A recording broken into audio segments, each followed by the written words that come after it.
So வணக்கம் and welcome to Sparks Academy. இன்னைக்கு நம்ம என்ன பார்க்க போறோம் அப்படினு பாத்தீங்கன்னா RRB ல JEE CBG 2 ல பாத்தீங்க அப்படினா environment pollution அப்படினு சொல்ற டாபிக் இருக்கு இல்லீங்களா. சோ அதுல இன்னைக்கான டாபிக் என்ன அப்படினு பாத்தீங்கன்னா environment pollution அப்படினு சொல்லக்கூடியது தான். இது எத்தனாவது வீடியோ அப்படினு பாத்தீங்கன்னா கிளாஸ் 3 ஓகேங்களா. மூணாவது கிளாஸ் வீடியோ தான் இது. ஆல்ரெடி environmentல இந்த டாபிக்ல பாத்தீங்கன்னா உங்களுக்கு ரெண்டு கிளாसेस வந்து கம்ப்ளீட் பண்ணிருப்போம். இது மூணாவது கிளாஸ் ஓகேங்களா. சோ இதெல்லாம் பாத்தீங்க அப்படினா உங்களுக்கு MCQ ஓடவே நம்ம டிஸ்கஸ் பண்றோம்னு சொல்லியிருந்தாங்களா. சோ அதனால இன்னைக்கு நிறைய MCQ எடுத்துட்டு வந்திருக்கோம் ஓகேங்களா. சோ அத வழியா டிஸ்கஸ் பண்ணலாம். டைரக்டா ஃபர்ஸ்ட் கான்செப்ட் குள்ள போய்லாம்.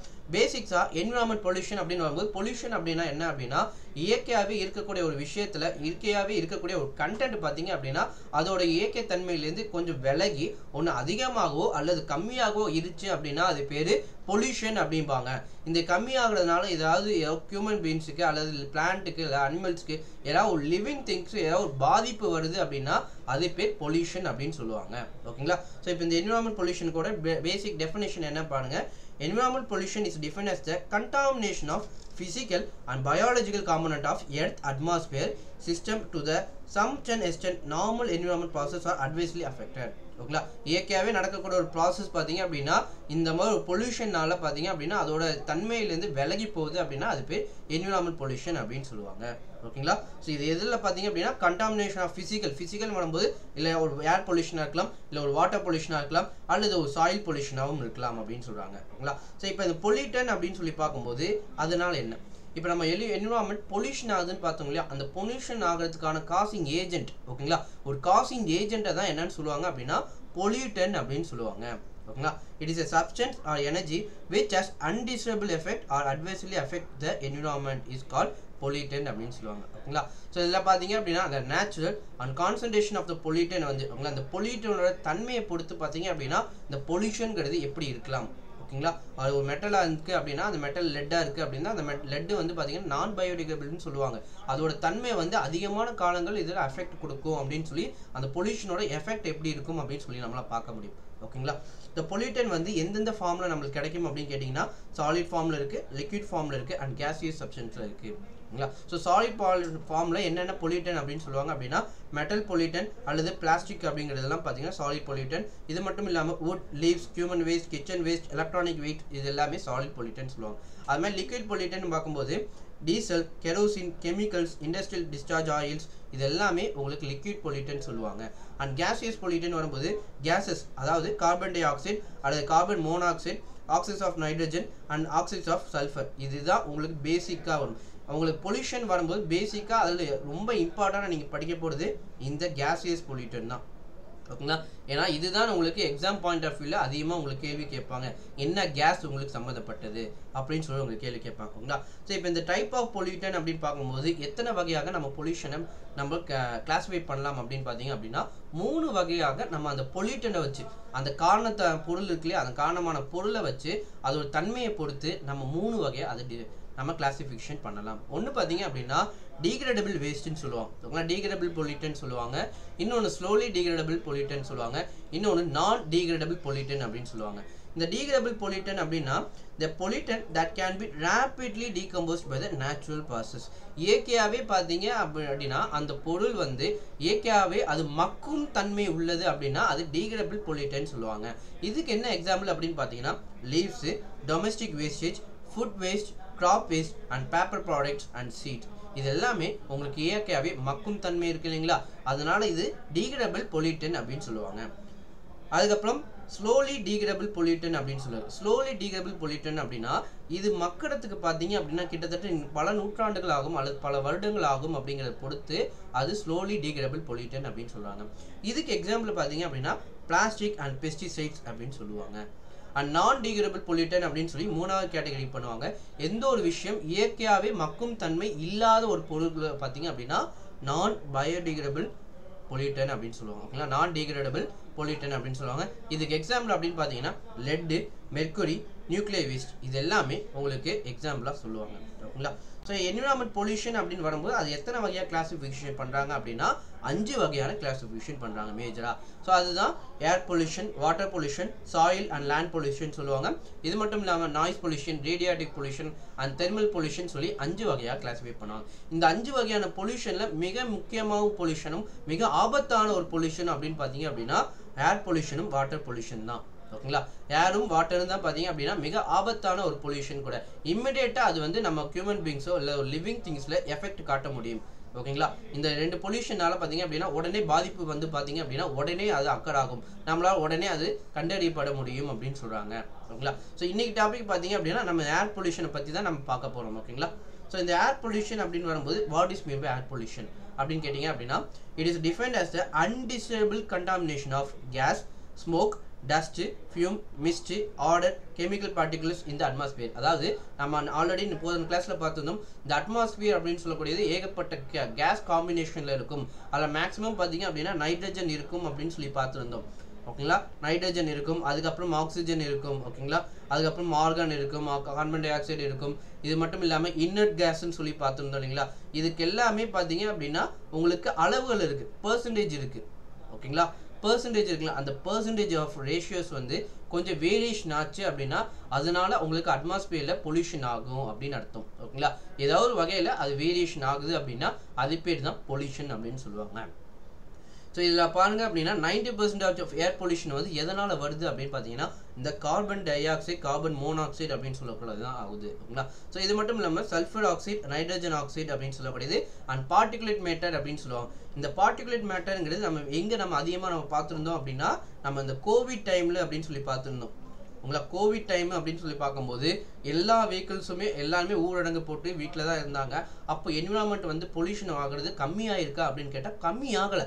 அதோட சஸ்டைனபிலிட்டி லெவல் வந்து அப்படியே தான் மெயின்டைன் ஆச்சு. அதுக்கு என்ன காரணம் அப்படின்னா பார்ட்டிகுலேட் மேட்டர் அப்படின்னு சொல்லக்கூடிய இந்த பார்ட்டிகுலேட் மேட்டர் சைஸில் ரொம்ப கம்மியாக இருக்கும், அதோட கண்டென்ட் வந்து பார்த்தீங்க அப்படின்னா இன்க்ரீஸ் ஆச்சு. ஓகேங்களா. ஸோ இதனால இந்த என்விரான்மெண்ட் பொல்யூஷன்ங்கிறது கம்மி ஆச்சான்னு கேட்டால் கம்மியாகலை, அது அப்படியே அந்த லெவலில் அப்படியே தான் மெயின்டைன் ஆச்சு அப்படின்னு சொல்கிறாங்க. ஓகேங்களா. ஸோ அப்போ அந்த கோவிட் டைமில் தான் பார்த்தீங்கன்னா இந்த பார்ட்டிகுலேட் மேட்டர் பற்றி நம்ம டீட்டெயிலாக நம்ம படிச்சுட்டு இருந்தோம். ஓகேங்களா. ஸோ அதுக்கப்புறம் சோர்சஸ் ஆஃப் ஏர் பொல்யூஷன். இந்த ஏர் பொல்யூஷனோட மேஜரான சோர்சஸ் எங்கேருந்து இருக்குது அப்படின்னு பார்த்தீங்க அப்படின்னா இஸ் காஸ்ட் பை நேச்சுரல் ஆக்டிவிட்டியாகவும் இருக்கலாம் அல்லது ஆர்டிஃபிஷியல் ஆக்டிவிட்டியாக இருக்கலாம். நேச்சுரல் ஆக்டிவிட்டி அப்படின்னு வரும்போது என்னென்ன ஏர் பொல்யூஷனுக்கு முக்கியமான காரணம் அப்படின்னு பார்த்தீங்கன்னா வோல்கானிக் எரப்ஷன். ஓகேங்களா. ஒரு எரிமலை அப்படிங்கிறது வெடிக்கும் போது பார்த்தீங்க அப்படின்னா அதிகமான கேஸஸ் வந்து வெளியில் கொண்டு வந்து கொடுக்கும், அதனால ஏர் பொல்யூஷன் ஆகலாம் அப்படின்னு சொல்கிறாங்க. அல்லது ஃபாரஸ்ட் ஃபயர்ஸ், இயற்கையாகவே பார்த்தீங்க அப்படின்னா இந்த காடுகளை வந்து எரிஞ்சு போகுதுங்களா. ஸோ இதனால் அதிகமான வெப்பத்தால் அந்த காடுகளை வந்து எரியுது அப்படின்னு பார்க்கணும் இல்லையா, அதுதான் ஃபாரஸ்ட் ஃபயர் அப்படின்னு சொல்கிறது. அதுக்கப்புறம் pollen dispersal, bacterial decomposition of organic matter, wind erosion of soil, natural radioactive, இதெல்லாம் பார்த்தீங்கன்னா நேச்சுரல் சோர்ஸ்ன்னு சொல்கிறாங்க. அதேமாதிரி மேன்மேட் சோர்ஸ் அப்படின்னு பார்த்தீங்க அப்படின்னா மேஜராக இண்டஸ்ட்ரி, அதிகமான இண்டஸ்ட்ரி வைக்கும்போது அதிகமான காற்று வந்து மாசுபடுது அப்படின்னு சொல்லி பார்த்துருந்தோம். இது மட்டும் இல்லாமல் வெஹிக்கிள் எமிஷன், டிஃபாரஸ்டேஷன். ஓகேங்களா. அதிகமாக கார்பன் டை ஆக்சைடு, ஹியூமனோட பாப்புலேஷன் அதிகமாக இருக்கிறதுனால கார்பன் டை ஆக்சைடு கண்டென்ட் அதிகமாகுது. அந்த கார்பன் டை ஆக்சைடை அப்சர்வ் பண்ணணும், அதுக்கு மரம் செடி கொடிகள் தேவை. ஏன்னா அதுதான் ஃபோட்டோசிந்தசிஸ் ப்ராசஸ் மூலமா மறுபடியும் கார்பன் டை ஆக்சைடு எடுத்துக்கிட்டு ஆக்சிஜனை வெளியில் கொடுக்குதுங்களா. அப்போ மரம் செடி கொடியெல்லாம் வெட்டிட்டாங்க அப்படின்னா அது இப்போ எப்படி கார்பன் டை ஆக்சைடை அப்சர்வ் பண்ணும், அதோட கண்டென்ட் இன்க்ரீஸ் ஆகும் இல்லையா. அதான் டிஃபாரஸ்டேஷனும் ஒரு காரணம் அப்படின்னு சொல்கிறாங்க. ஓகேங்களா. அதிகமான பாப்புலேஷனுங்கிறதும் ஒரு காரணம் அப்படின்னு சொல்கிறாங்க. ஓகேங்களா. ஸோ இப்போ இந்த ஏர் பொல்யூட்டன் அப்படின்னு பார்க்கும்போது அது 2 வகையான பொல்யூட்டன் அப்படின்னு சொல்லுவாங்க. ஒன்று பிரைமரி ஏர் பொல்யூட்டன், ஒன்று செகண்டரி ஏர் பொல்யூட்டன். இந்த பிரைமரி ஏர் பொல்யூட்டன் அப்படின்னா என்னன்னா இந்த ஒரு கேஸ் இருக்குது அப்படின்னா அந்த கேஸ் டைரெக்டாக ஒரு கெமிக்கல் சப்ஸ்டன்ஸில் போகும். ஓகேங்களா. டைரெக்டாக அட்மாஸ்பியரோட ரியாக்ட் ஆகி அது ஹியூமனுக்கு எஃபெக்ட் கொடுக்குது அப்படின்னா, ஹியூமனுக்கு பாதிப்பு கொடுக்குது அப்படின்னா அது பிரைமரி ஏர் பொல்யூட்டன் அப்படின்னு சொல்லுவாங்க. ஓகேங்களா. ஸோ கார்பன் டை ஆக்சைடு, ஓகேங்களா, கார்பன் ஆக்சைடுன்னு சொல்லுவாங்க, அதான் கார்பன் மோனாக்சைடு அண்ட் கார்பன் டை ஆக்சைடுன்னு சொல்லுவாங்க. அது nitrogen oxide, sulphur dioxide, hydrocarbon, suspended particulate matter அப்படின்பாங்க, SPM அப்படின்னு சொல்லுவாங்க. இதுமெல்லாம் பார்த்தீங்க அப்படின்னா பிரைமரி பொல்யூட்டன்பாங்க. இதுதான் உங்களுக்கு ப்ரீவியஸ் இயர் கொஸ்டினில் கேட்டுட்டு இருக்காங்க. இதில் ஏதாவது ஒன்று கொடுத்து செகண்டரி பொல்யூட்டன்லேருந்து ஒரு கண்டென்ட்டை கொடுத்து ஆட் ஒன் அவுட் அப்படின்னு சொல்லி உங்களுக்கு கேட்கலாம். ஓகேங்களா. ஆட் ஒன் அவுட் அப்படின்னு சொல்லி உங்களுக்கு கேள்வி கேட்பாங்க. ஓகேங்களா. ஸோ இதை நோட் பண்ணிக்கிங்க. அடுத்து செகண்டரி பொல்யூட்டன் அப்படின்னு சொல்லக்கூடிய. ஓகேங்களா. Secondary pollutant is air pollutant, harmful chemical that forms in the air due to chemical reaction between 2 or more air component. ஓகேங்களா. 2 ஏர் காம்போனன்ட்டுக்கு நடுவில் நடக்கிற ஒரு கெமிக்கல் ரியாக்ஷன் அல்லது ஒரு பிரைமரி பொல்யூட்டன் எடுத்துக்கிட்டு அது மறுபடியும் ஒரு நேச்சுரலான இருக்க ஒரு காம்போனன்ட்குள்ள ஒரு இன்ட்ராக்ட் ஆகும்போது ஒரு கெமிக்கல் ரியாக்ஷன் ஆகி அது செகண்டரி பொல்யூட்டனாக கிரியேட் ஆகலாம் அப்படின்னு சொல்கிறாங்க. இதுக்கு எக்ஸாம்பிள் அப்படின்னு பார்த்தீங்க அப்படின்னா நம்ம SO2 எடுத்துக்கிட்டோம் இல்லைங்களா. அது SO2 அப்படின்னா சல்ஃபர் டை ஆக்சைடு அப்படின்னு சொல்லுவாங்க. சல்ஃபர் டை ஆக்சைடு அப்படின்னு பார்க்கும்போது அது இயற்கையாகவே அட்மாஸ்பியரில் ஆக்சிஜன் கண்டென்ட் அப்படின்னு சொல்லி பார்த்துருந்தீங்களா, ஆக்சிஜன் கண்டென்ட்டோட ரியாக்ட் ஆகும்போது அது என்னன்னு சொல்லி ஃபார்ம் ஆகுது அப்படின்னா சல்ஃபர் ட்ரை ஆக்சைடு அப்படின்னு சொல்லி ஃபார்ம் ஆகுது. ஓகேங்களா, சல்ஃபர் ட்ரை ஆக்சைடு அப்படின்னு சொல்லி ஃபார்ம் ஆகுதுங்களா, இதுதான் உங்களுக்கு செகண்டரி பொல்யூட்டன் அப்படின்னு சொல்கிறாங்க. ஓகேங்களா, ஒரு பிரைமரி பொல்யூட்டன் இயற்கையாகவே இருக்கக்கூடிய அட்மாஸ்பியரோட ரியாக்ட் ஆகும்போது ஒரு கெமிக்கல் புதுசாக ஒரு காம்பனண்ட்டாக ஃபார்ம் ஆகுது இல்லைங்களா, அதுதான் செகண்டரி பொல்யூட்டன்பாங்க. ஓகேங்களா, புதுசாக ஃபார்ம் ஆகிக்கிற பொல்யூட்டன்ட்டும் உங்களுக்கு அது இயற்கையாலே ஹியூமனுக்கு பாதிப்பு வரக்கூடிய விஷயமா இருக்கும். ஓகேங்களா, அப்படிதான் அது செகண்டரி பொல்யூட்டன் அப்படின்னு சொல்லுவாங்க. ஓகேங்களா, இங்கே பாருங்க, sulphur try oxide may react with water vapor in air to form sulfuric acid. ஓகேங்களா, இதுவே பார்த்தீங்க அப்படின்னா மறுபடியும் உங்களுக்கு வாட்டர் வேப்பரோட ரியாக்ட் ஆகும்போது அது என்னன்னு சொல்லி ஃபார்ம் ஆகும், H2SO4 சொல்லி ஃபார்ம் ஆகும். இதெல்லாம் உங்களுக்கு கெமிஸ்ட்ரியில் பார்த்தீங்க ரொம்பவே இம்பார்ட்டன்ட். ரியாக்ஷனை உங்களுக்கு பேலன்ஸ் பண்ண சொல்லி கேட்பாங்க. ஓகேங்களா, கெமிஸ்ட்ரியில் உங்களுக்கு ரியாக்ஷனை இந்த மாதிரி ஒரு ரியாக்ஷன் கொடுத்து அதை பேலன்ஸ் பண்ணுங்க அப்படின்னு சொல்லி கூட கேட்கலாம். ஓகேங்களா, ஸோ காமனாக செகண்டரி பொல்யூட்டன்லாம் என்னென்ன அப்படின்னு பார்த்தீங்கன்னா SO3, H2SO4, NO2, N2O, HNO3, H2O2, O3, nitrate and sulfate salts, இது எல்லாமே உங்களுக்கு செகண்டரி பொல்யூட்டன் அப்படின்னு சொல்லுவாங்க. ஓகேங்களா, ஸோ காமன் ஏர் பொல்யூட்டன் என்னென்ன இருக்குது அப்படின்னு பார்த்தீங்க அப்படின்னா கார்பன் மோனாக்சைடு. ஓகேங்களா, கார்பன் மோனாக்சைடு பார்த்தீங்க அப்படின்னா one of the most serious air pollutant அப்படின்னு சொல்லுவாங்க. ஓகேங்களா, one of the most serious air pollutant அப்படின்னு சொல்லக்கூடியது. The 50% of contribute to the air pollution வந்து கார்பன் மோனாக்சைடு. கார்பன் மோனாக்சைடு ஏர் பொல்யூஷனில் பெர்சன்டேஜ் பார்த்தீங்க அப்படின்னா 50% இருக்குங்கிறாங்க. It is highly poisonous to the living being because of the ability to block the delivery of oxygen. ஓங்களா, இப்போ carbon மோனாக்சைடே நிறையா இருக்குன்னு வைங்களேன். இப்போ இது வந்து ஆக்சிஜனோட ரியாக்ட் ஆகுதுன்னு வைங்க.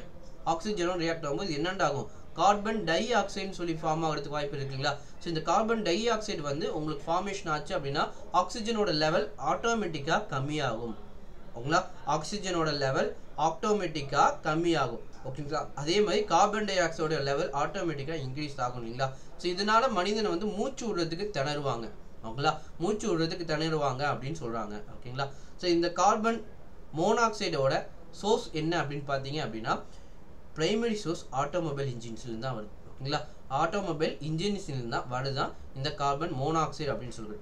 One of the source of carbon monoxide இந்த air is incomplete combustion of carbon and fossil fuels அப்படின்றாங்க. ஓகேங்களா, அதாவது நம்ம ஃபாசில் ஃபியூல்ஸ்லாம் பார்த்தீங்கன்னா எரிக்கிறாங்க இல்லைங்களா, அந்த எரிக்கும் போது பார்த்தீங்கன்னா அது இன்கம்ப்ளீட்டாக எரிஞ்சிருக்கும், அதனால உங்களுக்கு கார்பன் மோனாக்சைடு அப்படின்னு சொல்லி ஒன்று ஃபார்ம் ஆகிருக்கும் அப்படின்னு சொல்கிறாங்க. ஓகேங்களா, ஸோ இதோட chemical reaction 2C + O2 = 2CO அப்படின்னு சொல்கிறாங்க. ஓகேங்களா, 2 கார்பன் எடுத்துக்கிட்டாங்க, அது வந்து ஆக்சிஜனோட ரியாக்ட் ஆகும்போது உங்களுக்கு கார்பன் மோனாக்சைடு அப்படின்னு சொல்லி உங்களுக்கு 2 காம்போனண்ட்டாக ஃபார்ம் ஆகுது.